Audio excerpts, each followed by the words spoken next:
I assume you already know how to take your seat off, so I skipped that part. So just take your floor mat off and take your little panel right underneath the front of the seat off. That's these two screws. And there's kind of some clips up along the side, but you just kind of pull them apart. There's two screws right underneath the front of the seat. One and two.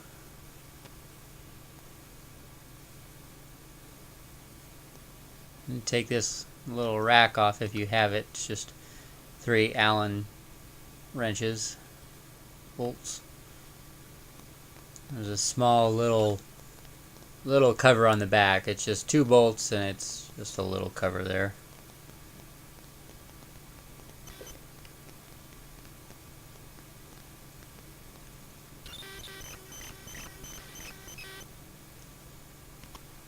After this, you're going to want to take the little locking mechanism that locks your seat down. I just undo these 2 bolts right here. I've found that's the easiest way to get that part off if you need to take that off.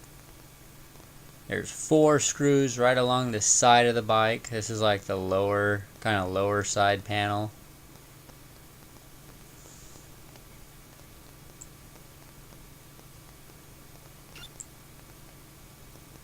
I did not cause those scratches to my bike. That was not my fault.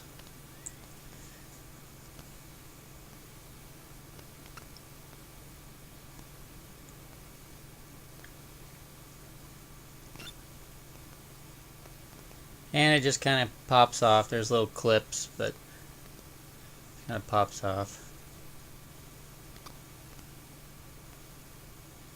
And then if you want, you can take your kind of your floorboard off, kind of tuck those wires in there. And then it's just 4 bolts. I think they're 10mm bolts. There's some kind of clips along the front. I usually just cut those off though, or at least a few of them. Now you can take the whole body frame off at this point. You should be able to just pop that whole thing right off of there. Lock mechanism and everything all in one piece. And if you want to mess around with your lights, use those, undo those 2 screws. Then you can pop your little light cover off and change any bulbs that need to be changed. Now if you want to take the whole assembly off, there's a little bolt there, another one there, and there'll be 2 along the bottom that are really kind of hard to get a socket on, so I kind of have to use, I used like just a crescent wrench to kind of get them started. They're not very tight at all. I just kind of use a crescent wrench like that because you can't get a socket around them at the start, not till you get a few turns out. Then you can take the whole light assembly off and the little fender underneath. You can pop that off too if you need to. Then you can move on to your tank bolts. There's 1, 2, 3 bolts on each side, so 6 bolts total. Then you can take off the 2 brackets that kind of hold the top of your gas tank on.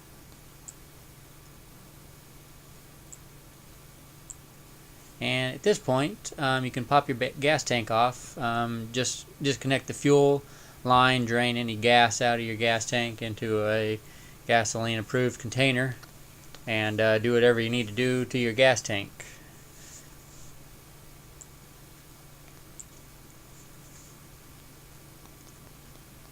When you put this little kind of rear fender on, it clips right into that little kind of tongue there. So just make sure you get that in.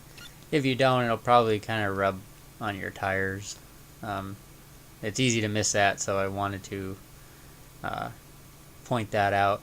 When it comes to putting all the panels back on, I've found it's pretty easy if you assemble all of these 4 panels together before you try and put them on your bike. Then they all kind of go back together just fine.